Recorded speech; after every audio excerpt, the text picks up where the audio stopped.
예, 반갑습니다, 여러분. 오늘도 예배하고 찬양하고 기도하시는 여러분들의 모든 기도의 제목들, 그 찬양의 제목들이 하나님께 상달되어서 하나님이 기뻐 받으시는 귀한 자녀들, 믿음의 자녀들로 거듭나는 시간 되시기를 주님의 이름으로 소망합니다. 혹시 여러분들, 우리가 사는 이 세상에 직업이 몇 개나 되는 줄 아십니까? 그 직업이 몇 개 정도 된다고 생각하시나요? 한 몇 개 정도 될 것 같으세요? 예전에 제가 어떤 기사에서 읽어본 적이 있는데요, 우리의 조국 대한민국, 한국의 직업은 등록된 직업이 약 11,000개 정도, 11,000개 정도의 직업이 한국에 있다라고 이야기하고요, 지금 우리가 살고 있는 이 미국의 직업의 개수는 그것보다 아주 많다고 합니다. 약 3만 개 정도 된다라고 이야기합니다. 들어보니까 생각보다 좀 많다라는 생각이 드는 것 같습니다. 그런데 이렇게 10,000개나 넘고 3만 개나 되는 그런 직업 가운데 여러분들 한번 생각해 보시기를 바랍니다. 스트레스가 가장 많은 직업, 스트레스를 가장 많이 받는 직업이 과연 무엇이라고 생각하십니까? 뭐라고요? 목사요? 예, 감사합니다. 우스갯소리로는요, 그냥 내가 갖고 있는 직업이 가장 스트레스를 많이 받는다라고 이야기를 하는 경우가 있어요. 그런데 전문가들이 말하는 가장 스트레스가 심한 직업 가운데 한 가지가 바로 코미디언, 개그맨이라고 합니다. 코미디라고 하는 것은 무엇입니까? 짧은 시간 동안, 주어진 시간 동안 앞에 있는 사람들을 웃겨야 하는 직업입니다. 그런데 그 내용이 너무 고상해도 안 되고요, 너무 저질이어도 사람들에게 욕을 먹어요. 그리고 그들의 가장 큰 문제가 무엇이냐면요, 자신의 삶이 어려움에 처해 있고 슬픈 상황, 예를 들면 내 부모가 죽고 자녀가 아픈 상황에도 어떻게 해야 합니까?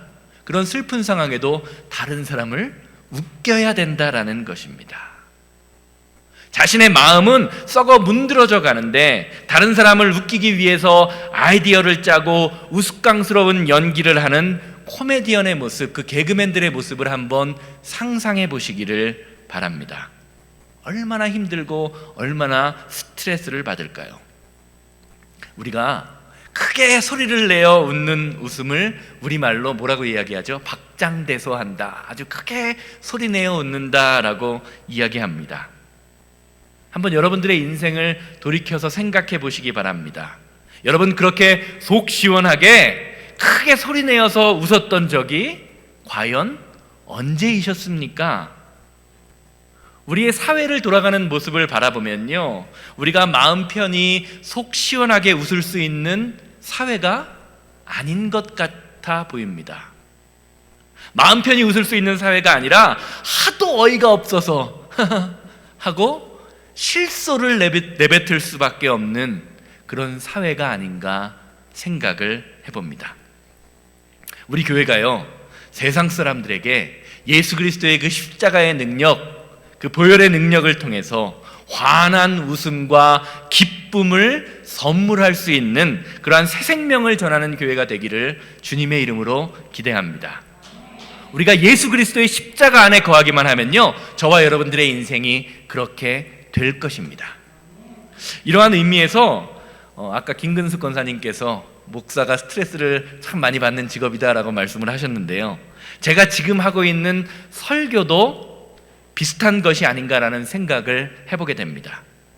왜냐하면 설교란 하나님의 말씀인 이 성경책, 이 성경의 말씀을 해석해서 저와 여러분들의 삶의 현장에서 믿음의 반응을 이끌어내야 하는 작업이기 때문입니다. 그것이 그리고 많은 설교하시는 목사님들의 숙제입니다. 그래서인지 저도 설교를 하는 도중에 설교를 들으시는 여러분들의 반응이 좋으면 어떻습니까? 제가 이번 주 설교는 좀 잘했구나, 그래도 좀 마음에 들어 하시는구나 라는 생각이 들어서 어때요? 어깨가 으쓱해집니다. 좀 어깨가 이렇게 올라가요. 어깨가 올라갈 때가 있습니다. 또 반대로 어떻습니까? 제가 설교하는 도중에 말이 꼬이고 성도님들의 반응이 조금 없어 보이면 어깨가 쭉 처지는 마음이 들 때도 있습니다. 사실 오늘 지금 이 말씀을 전하면서도요, 제 마음속에는 설교를 들으시는 여러분들의 반응, 그리고 설교를 여러분들의 마음 가운데 성령 하나님의 도우심이 있어야 할 텐데 라는 생각이 드는 것도 사실입니다. 성령 충만함을 받기를 원합니다. 우리 마음 가운데 성령 충만함을 받기만 하면요, 오늘 제가 전하는 이 말씀이 저와 여러분들의 삶에 충만한 하나님의 능력으로 나타나게 될 것입니다. 그런데 사실 따지고 보면요, 저와 여러분들이 살아가는 그 인생 그 자체가 서로 간 다른 사람들 간의 상호 반응의 연속이 아닌가라는 생각을 합니다. 부부 간에도 그렇습니다. 부모와 자식 간에도 그렇고요, 이웃과 친구 간에 생기는 문제의 대부분의 원인이 무엇입니까? 상대방의 반응에 대한 나의 반응, 그것이 문제의 출발점입니다. 쉽게 말하면 저와 여러분들 가운데 내가 저 사람에게 이렇게 이야기해주고 이렇게 대하면 저 사람이 나에게 이런 반응을 해주겠지라는 생각, 그러한 기대가 있는데 내가 생각한 것만큼 상대방의 반응이 미치지 못하게 되면 우리의 마음 가운데에는 그 사람에 대한 나쁜 감정이 싹트기 시작하게 된다는 말입니다. 우리 어떤 분이 이런 말을 하시더라고요. 뭘 해줘도 고마운 것을 모르는 사람은 안 해줬을 때 불만이 그렇게 많더라 라는 말을 들은 적이 있습니다. 그런 것처럼 상대방이 지금 나에게 해주었던 것은 도무지 생각하지 못하는 것, 그것이 바로 저와 여러분들의 그 마음, 인생이 아닌가라는 생각을 해봅니다. 사업도 마찬가지지요. 내가 계획한 사업의 프로젝트에 사람들의 반응이 뜨뜻미지근하면 마음에 절망이 생겨요. 연애할 때도 그렇습니다. 사랑하는 상대방의 마음, 그 마음에 대한 반응이 없으면 마음이 참 많이 힘들고 어려워져요. 그래서인지 예전에 신학교에서 공부할 때 목회학을 가르치시던 교수님이 훌륭한 목회란 성도님들의 작은 행동 하나하나, 말씀 하나하나에 온전히 반응하는 것이다 라는 말씀을 하신 것이 오늘 말씀을 준비하면서 기억이 나면서 저는 과연 새생명교회의 담임 목사로서 성도님들의 말과 행동에, 그리고 하나님의 말씀에 민감하게 반응하고 있는지를 돌아보는 시간을 갖게 되었습니다. 사랑하는 여러분, 여러분은 어떠십니까? 성도로서, 아버지로서, 어머니로서, 자녀로서 여러분들 주변 사람들의 말과 행동, 그리고 하나님의 말씀에 민감하게 반응하고 계신 편입니까? 아니면 그 반대이십니까? 사람과 사람, 그리고 하나님과 사람과의 관계의 시작은요, 반응하는 것에서 시작합니다. 쉽게 말하면 믿음의 시작은 하나님의 말씀에 반응하는 것이라는 것입니다. 반응이 없으면요, 절대로 좋은 관계로의 발전이 있을 수가 없습니다. 상대방이 내 행동에 온전히 반응하지 않을 때 우리는 어떤 감정을 느낍니까? 내가 무시당하고 있구나라는 생각을 느낍니다. 그래서 그 사람에게 화를 내보기도 하고, 저 인간이 왜 그러냐라는 말을 하면서 다른 사람과 그 사람에 대한 뒷담화를 할 때도 있어요. 아마 신앙생활을 하면서 예수님 때문에 다른 사람에게 무시받았던 경험을 한두 번쯤은 아마 다 겪어보셨으리라 생각이 듭니다. 그럴 땐 어떻습니까? 너무 억울합니다. 때로는 내가 왜 예수님 때문에 사람들에게 이런 푸대접을 받아야 하나라는 생각에 한심한 마음이 들기도 합니다. 그런데 오늘 말씀을 준비하면서 묵상하다 보니 우리가 신앙생활을 하다가 당하게 되는 그러한 무시와 다른 어떠한 모든 대우들은요, 예수님이 당했던 무시에 비하면 아무것도 아니구라는 생각을 해보았습니다. 마태복음 11장 16절에서 17절 말씀이에요. 이 시대를 무엇으로 비유할꼬? 비유컨대 아이들이 장터에 앉아 제 동물을 불러 가로되 우리가 너희를 향하여 피리를 불어도 너희가 춤추지 않고 우리가 애곡하여도 너희가 가슴을 치지 아니하였다 함과 같도다. 이게 무슨 말입니까? 2000년 전에 예수님이 지금 이런 대접을 받고 있다라는 것입니다. 하늘 보좌를 버리고 이 땅에 인간의 몸을 입고 우리의 모든 죄를 대속하시기 위하여 이 땅에 오셨는데, 사람들이 같이 춤추면서 잔치를 벌이자고 해도 아무런 반응이 없고, 하나님 앞에 눈물을 흘려 무릎 꿇고 회개하자고 해도 아무런 반응이 없다라고 예수님은 말씀하고 계십니다. 인간들의 반응이 이 정도였으니 예수님의 마음이 과연 어떠셨을까요? 그런데 이 말씀을 묵상하면서 제 마음속에 이런 생각이 들더라고요. 예수님의 말씀에 응답하고 반응하지 않는 것이 혹시 우리의 모습, 나의 모습은 아닐까? 우리 교회의 모습은 아닐까? 우리 성도님들의 모습은 아닐까라는 질문이었습니다. 사실 옛날이나 지금이나 인간의 죄성 가운데 하나는요, 다른 사람들과 하나님의 말씀에 반응하지 않는 습성이 있다라는 것입니다. 그것을 우리는 무엇이라고 부릅니까? 바로 자아라고 말합니다.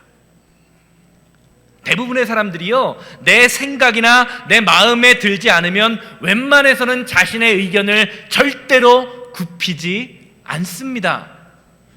그래서 사사기는요, 인간이라는 사람들의 특징에 대해서 이렇게 증거합니다. 사사기 17장 6절입니다. 그때에는 이스라엘의 왕이 없었으므로 사람마다 자기 소견에 옳은 대로 행하였더라. 사람들이 누구의 생각에 따라 움직인다고요? 내 생각, 내 마음대로 행하는 습성이 저와 여러분들에게 있다는 것이지요. 왜 그렇다고 성경은 이야기합니까? 그들의 삶에 왕이 없기 때문이다라고 말하고 있습니다. 사랑하는 여러분, 여러분들의 인생의 왕은 과연 누구이십니까? 누구이십니까? 하나님입니까? 아니면 내 자아이십니까? 그렇다면 과연 여러분은 누구의 소견, 누구의 말씀에 따라서 움직이고 행동하고 계십니까?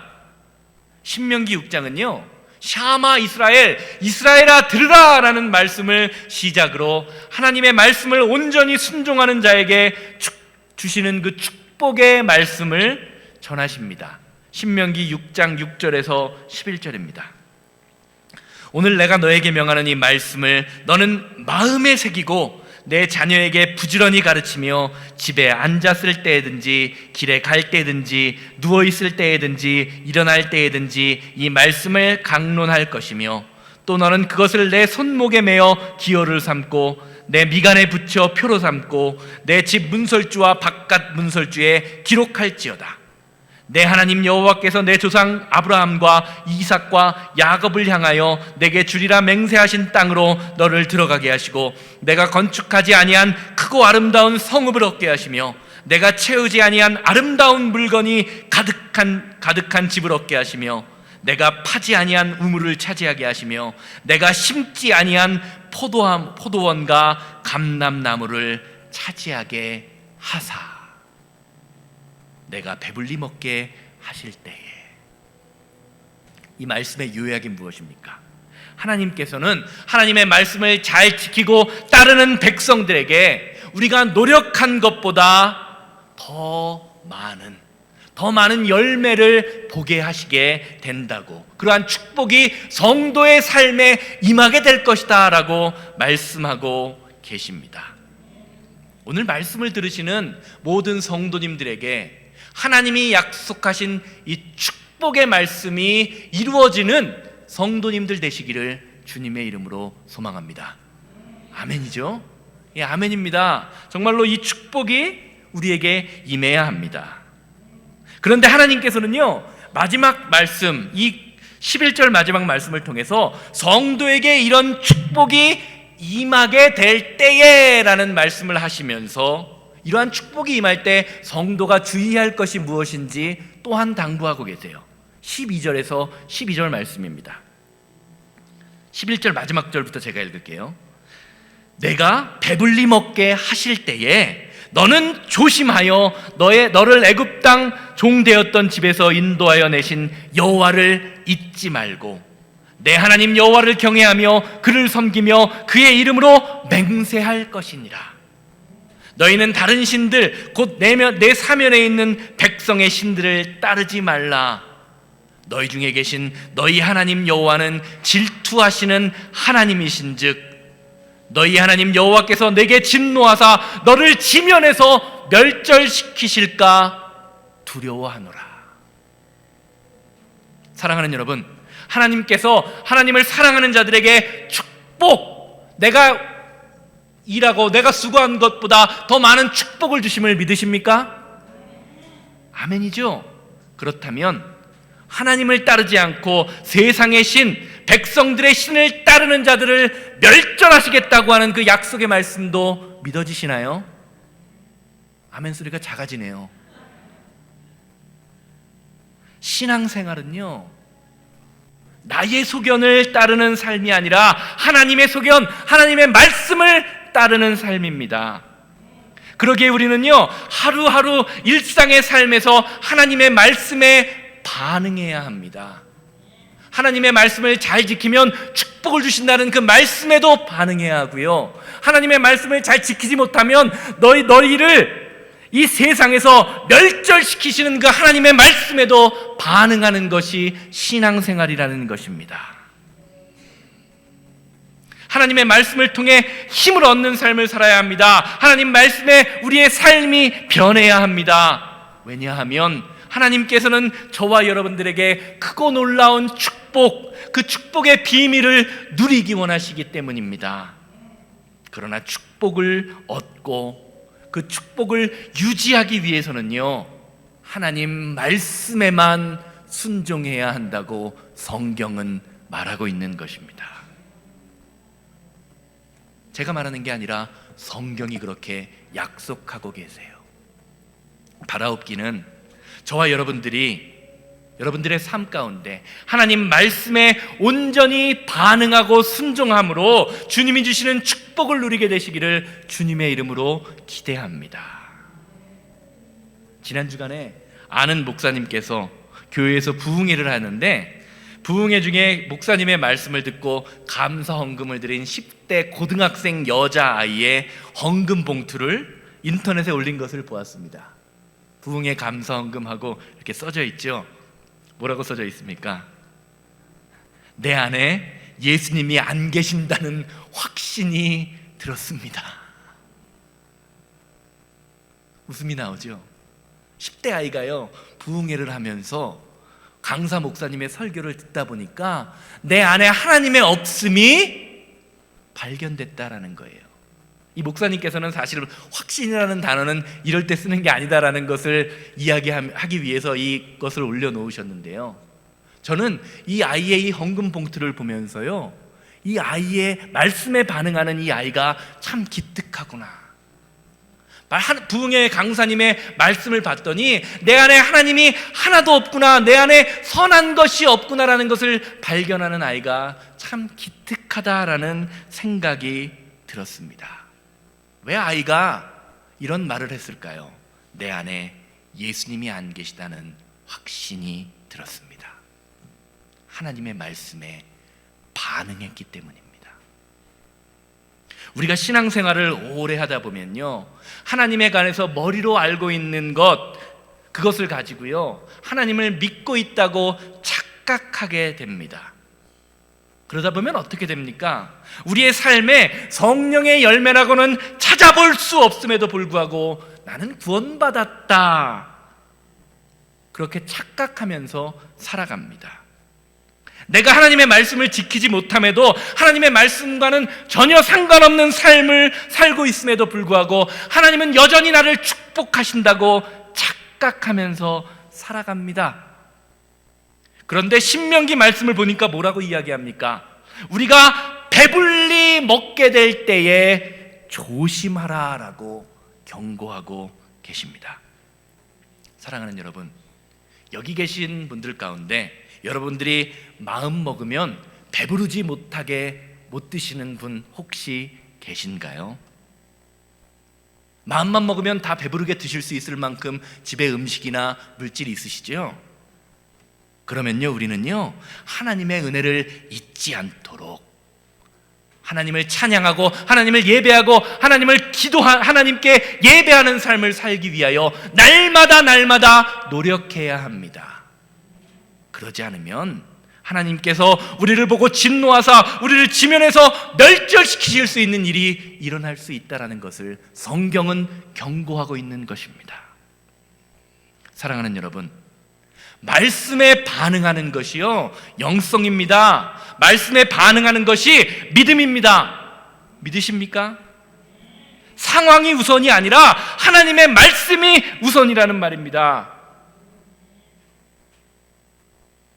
오늘 말씀을 들으시는 저와 여러분들의 삶에 작고 작은 하나님의 명령이라도 그 말씀을 듣고 온전히 반응하시는 여러분들 되시기를 주님의 이름으로 기대합니다.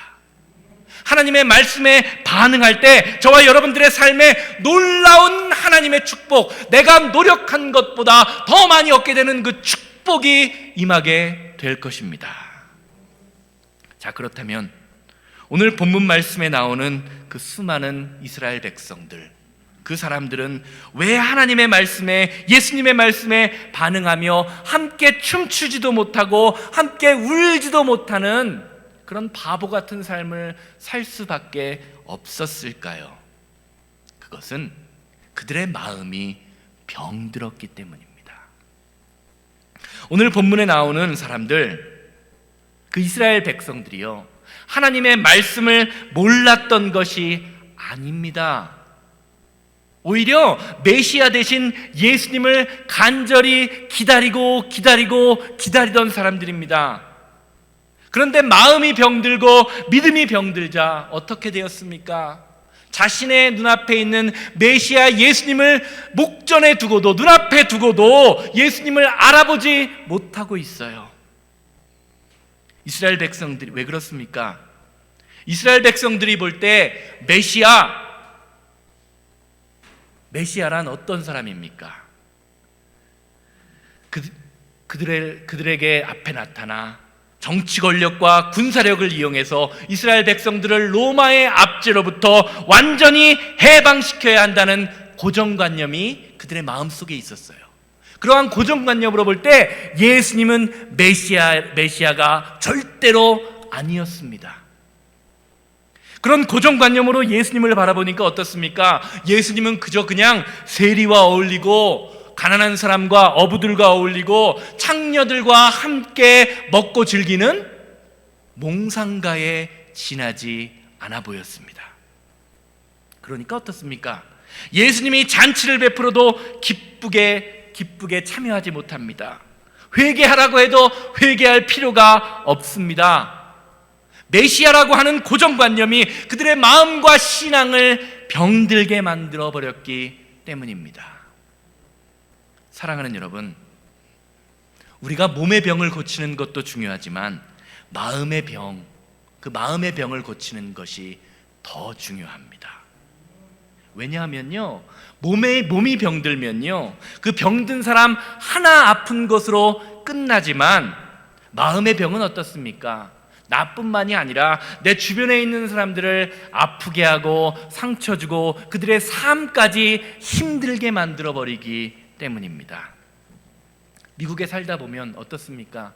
묻지마 살인사건, 혹은 총기 난사 사건이 자주 일어나는 것을 보게 됩니다. 그들의 몸이 아파서 그런 사건들이 일어납니까? 몸이 아파서가 아니라 마음이 병들었기 때문에, 신앙이 병들었기 때문에 그런 사건들이 일어납니다.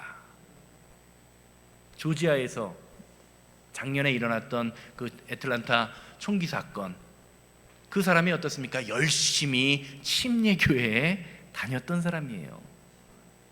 교회 나가서 선생도 하던 사람입니다. 아이들을 가르쳤던 사람이에요. 그런데 그의 마음이 병들고 신앙이 병들자 어떻습니까? 세상이 미워져서 그냥 총을 들고 사람들을 쫓아다니면서 총을 쏴 죽여버리는 사람이 되고 만 것입니다. 사랑하는 여러분, 예전에 어떤 분이 이런 이야기를 하신 것을 들은 적이 있어요. 목사님, 몸이 아픈 사람하고는 살아도 마음이 병든 사람하고는 참 살기가 힘든 것 같아요. 함께 하기가 힘든 것 같아요 라고 이야기를 하시더라고요. 사랑하는 여러분, 마음의 병이 들면요, 인생의 병이 들어버립니다. 그냥 평범하게 바라볼 수 있는 것을 일부러 꼬아서 바라보게 됩니다. 그래서 모든 상황이 다 부정적이고 비판적으로 바라볼 수밖에 없습니다. 결과적으로 상대방의 말이나 상황에 온전히 반응하지 못하고 사람과 사람과의 소중한 관계를 깨어뜨리는 결과가 그들에게 일어나게 됩니다. 오늘 본문 말씀에서 나오는 바리새인과 서기관이 바로 그런 상태이라는 것입니다. 메시아에 대한 고정관념으로 하나님과의 관계가 깨어져 버렸습니다. 메시아에 대한 고정관념으로 예수님을 메시아로 바라보고 있지 못하고 있습니다. 마태복음 11장 18절에서 19절 말씀입니다. 요한이 와서 먹지도 않고 마시지도 아니하매 저희가 말하기를 귀신이 들렸다 하더니 인자가 와서 먹고 마심에 말하기를 보라, 먹기를 탐하고 포도주를 즐기는 사람이요 세리와 죄인의 친구로다. 바리새인과 서기관들, 이스라엘 백성들이 정해놓은 메시아상을 그려놓고 세상을 바라보니 금욕하는 요한도 틀렸고 잔치를 베푸시며 약자들과 연약한 자들과 함께하는 예수님도 틀렸다라는 것입니다. 예수님이 오신 지 2000년이 지났지만 유대인들은 여전히 자신들의 메시아를 찾고 있습니다. 하나님께 메시아를 보내달라고 요청하고 기도하고 있습니다. 사랑하는 여러분, 부끄럽지만 우리도 신앙생활을 하다 보면요, 내가 가진 고정관념, 내가 가진 믿음의 고정관념으로 우리 주변과 형제를 바라볼 때가 참 많이 있는 것 같습니다. 고정관념을 가지게 되면 어떻게 됩니까? 자꾸 이분법적 관점으로 세상을 바라보게 됩니다. 맞고 틀림으로 바라보게 되는 거죠. 이렇게 하면 안 돼, 저렇게 해야 돼. 그 기준이 어디에 있다는 거예요? 하나님의 말씀이 아니라 바로 내 마음, 내 고정관념에 있다는 겁니다. 제가 질문을 한 가지 드릴 텐데 한번 생각해 보시기 바랍니다. 술 먹은 사람, 술 먹고 술에 취한 사람이 교회에 오면 됩니까? 안 됩니까? 어떤 사람이 술에 잔뜩 취했어요. 그래갖고 지금 저희 교회 문 앞에 딱 들어옵니다. 그래서 제가 지금 목사님과 대화하고 싶습니다, 목사님과 이야기하고 싶습니다 라고 이야기한다면 여러분 뭐라고 말씀하실 것 같습니까? 일반적으로요, 많은 사람들이요, 술에 취하면 교회에 오면 안 된다라고 생각하는 경향이 있어요. 왜요? 우리 안에는 교회라는 곳은 술 취한 사람이 오면 안 되는 거룩한 곳이라고 생각하기 때문입니다. 그리고 술 먹은 사람은 거룩한 사람이 아니라는 거죠. 한국의 만낙교회를 담임하시는 김병삼 목사님이 이런 글을 쓰신 거를 본 적이 있어요. 어느 날 새벽에 새벽 예배를 마치고 부목사님과 교회 엘리베이터를 타려고 그 엘리베이터 앞에서 기다리셨다고 합니다. 그런데 그때 엘리베이터 안에서요, 술에 잔뜩 취한 사람이 나오면서 내가 담임 목사님을 만나야겠다고 주정을 막 피우더래요. 막 난리를 피웠다고 합니다. 그러자 목사님 주변에 있던 성도님들과 부목사들이 그 사람을 막 뜯어 말리면서 이렇게 이야기했다고 합니다. 술 먹은 사람이 교회에 오면 안 됩니다. 다음에 오세요. 술 다 깨면 오시기 바랍니다 라고 말을 했대요. 그러자 그 김 목사님께서 부목사님과 성도님들을 말리시면서 저 사람 술 먹었을지라도 저 사람의 이야기를 한번 들어봤으면 좋겠습니다 라고 말씀을 하셨대요. 그래서 부목사님과 성도님들이 그 사람을 놓아주었습니다. 그러자 그 사람이 목사님 앞에 무릎 꿇고 펑펑 울면서 이렇게 이야기했다고 합니다. 목사님, 저 살고 싶습니다. 살고 싶은데 살 힘과 의지가 없어서 술로 이기려고 술을 먹어봤는데 그것도 안 되더라고요. 그래서 술을 먹고 밤새 술을 먹고 길을 방황하며 이리저리 헤매고 있는데 교회에 십자가가 보여서 살고 싶은 마음에 교회에 무작정 찾아왔습니다. 목사님, 술 먹고 교회에 와서 죄송합니다 라고 말씀을 하시는 것을 경험했다고 해요. 그러면서 그 글의 마무리를 이렇게 하시더라고요. 교회는 술에 취한 사람, 죄를 지은 사람이 와서 변화되어야 하는 곳이다. 그런데 오늘날의 교회는 술에 취한 사람, 죄를 지은 사람이 올 수 없는 교회가 되어버렸다. 왜 그렇습니까? 우리 고정관념 때문에 그런 거예요. 사랑하는 여러분, 우리의 모습은 어떻습니까? 혹시 우리는 우리가 가진 고정관념으로 세상을 바라보고 성도를 바라보고 있지는 않습니까? 그래서 그것으로 인해 다른 사람을 정죄하며 상처 주고 있지는 않냐는 말입니다. 성경은 고정관념으로 가득 찬 우리를 바라보면서 이렇게 권면하고 계십니다. 에스겔 36장 26절입니다. 너희 새 영을 너희 속에 두고 새 마음을 너희에게 주되 너희 육신에서 굳은 마음을 제하여 버리고 부드러운 마음을 줄 것이다. 아멘. 사랑하는 여러분, 하나님께서는요, 우리의 굳은 마음, 우리의 그 고정관념, 우리의 아픈 병든 마음을 부드러운 마음으로 바꾸시는 분이십니다. 믿으십니까? 그러기에 우리는 우리를 변화시키는 새 영, 즉 성령 하나님의 사람이 되어야 합니다. 그래서 예수님께서는요, 오늘 말씀의 결론인 마태복음 11장 말씀, 그 11장 28절 29절 말씀을 통해서 결론적으로 이렇게 이야기하세요. 수고하고 무거운 짐진 자들아, 마태복음 11장 28절 29절입니다. 수고하고 무거운 짐진 자들아, 다 내게로 오라. 내가 너희를 쉬게 하리라. 나는 마음이 온유하고 겸손하니 나의 멍에를 메고 내게 배우라. 그러면 너희의 마음이 쉼을 얻으리라. 사랑하는 여러분, 성도는요, 예수님의 십자가를 통해서 참된 쉼을 얻는 사람입니다. 우리는 어떻습니까? 좋은데 여행을 가서 쉼을 얻으려고 해요. 내가 가진 물질이나 내가 가진 사업장으로 많은 것을 소유함으로 세상에서 쉼을 얻으려고 합니다. 그런데 예수님께서는 오직 예수님을 통해서만 참된 쉼을 얻을 수 있다고 약속하고 계십니다. 사랑하는 여러분, 성도는 오직 예수님을 통해서만 참된 쉼을 얻는 사람입니다. 그리고 그 참된 쉼은요, 하나님의 말씀에 반응하여 그것에 순종하는 데서 시작됩니다. 저와 여러분들이 하나님의 말씀에 반응할 때 저와 여러분들은요, 세상에 줄 수 없는 그 평안을 누리는 평안의 사람이 될 것입니다. 믿으십니까? 시편 말씀을 바라보면요, 저와 여러분들의 부족하고 연약한 모습, 그 굳은 마음을 가진, 마음이 병들고 신앙이 병든 우리의 모습을 바라보시는 그 하나님의 마음을 잘 표현한 부분이 나옵니다. 시편 103편 13절 14절 말씀입니다. 아비가 자식을 불쌍히 여김같이 여호와께서 자기를 경외하는 자를 불쌍히 여기시나니 이는 저가 우리의 체질을 아시며 우리가 진토임을 기억하심이로다. 아비와 자식이 있습니다. 아버지와 자식이 있습니다. 제가 지난주에도 말씀드린 것 같은데 누가 더 사랑할까요? 자식이 아버지를 더 사랑합니까? 아버지가 더 자식을 사랑합니까? 제가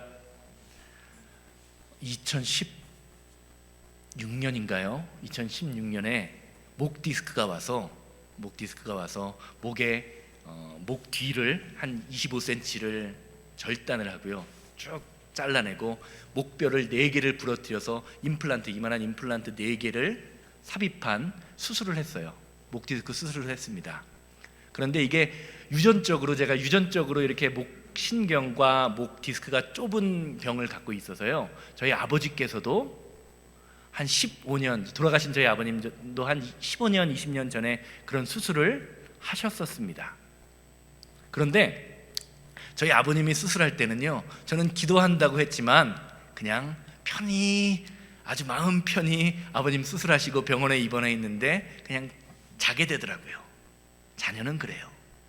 그런데 저희 아버님은 그때도 약간 치매기가 있어서 오락가락 하시진 않았지만 치매기가 조금 있으셔서 정신이 많이 없으신 상황인데도요, 제가 수술을 한다고 하니까, 한국은 낮에 수술하게 되면 한국은 밤이잖아요. 저희 아버님은 제가 수술을 한다고 하니까 아들 수술이 잘 돼야 될 텐데 안절부절하시면서 밤새도록 한숨도 못 주무셨다는 이야기를 들었습니다. 하나님 아버지는요, 저와 여러분들을 불쌍히 여기시는 분입니다. 그런데 어떻게 불쌍히 여기신다고 합니까? 자기를 경외하는 자, 자기를 사랑하는 자, 하나님 말씀에 반응하는 사람을 불쌍히 여기신다는 거예요. 사랑하는 여러분, 여러분들 주변 사람들을 한번 보시기를 바라요. 어떠십니까? 불쌍해 보이십니까? 부러워 보이십니까? 저는 개인적으로 힘들고 어려울 때 시편 103편의 말씀을 묵상하곤 합니다. 그런데 이 말씀을 볼 때마다요, 제 마음이 얼마나 감동이 되고 마음이 뭉클한지 몰라요.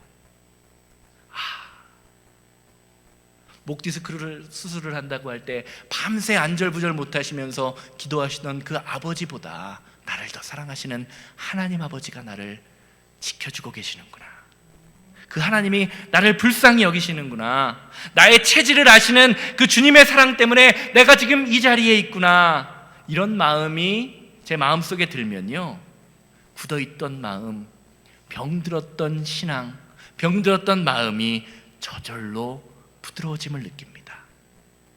마음 한구석이 따뜻해지면서 하나님의 사랑이 내 마음속에 느껴지는 듯한 생각이 들어요. 비록 내 지금 상황은 어렵고 힘들지만 하나님이 함께 하시고 도와주심이 느껴집니다. 그러고 나면 그때부터는요, 사람을 보는 마음이 달라집니다. 나를 힘들게 하던 사람, 그래서 괘씸하고 속상해서 보고 싶지도 않던 사람에 대한 평안한 마음이 들 때가 있습니다. 사랑하는 여러분, 하나님의 말씀에 반응하게 되면요, 성도로서 우리가 예배를 대하는 그 예배를 향한 마음 자세가 달라지게 됩니다. 또한 주변 사람을 바라보게 되는 그 시선이 달라지게 됩니다.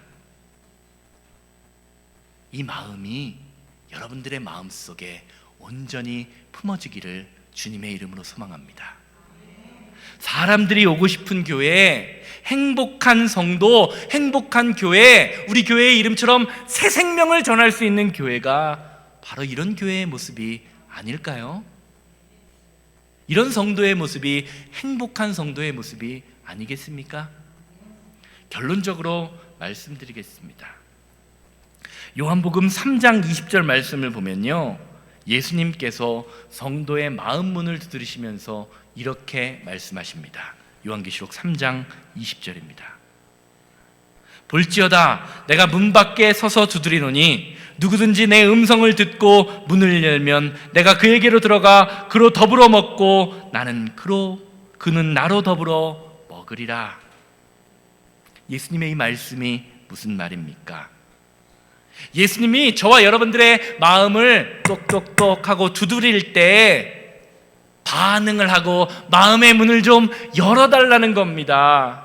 오늘 말씀에 비유해 보면 예수님이 잔치를 베푸실 때 함께 춤추는 성도가 되어달라고 요청하고 계시고요, 함께 눈물을 흘리고 회개 기도하고 하자고 할 때 회개하는 사람이 좀 울어줄 수 있는 사람이 되어달라는 것입니다.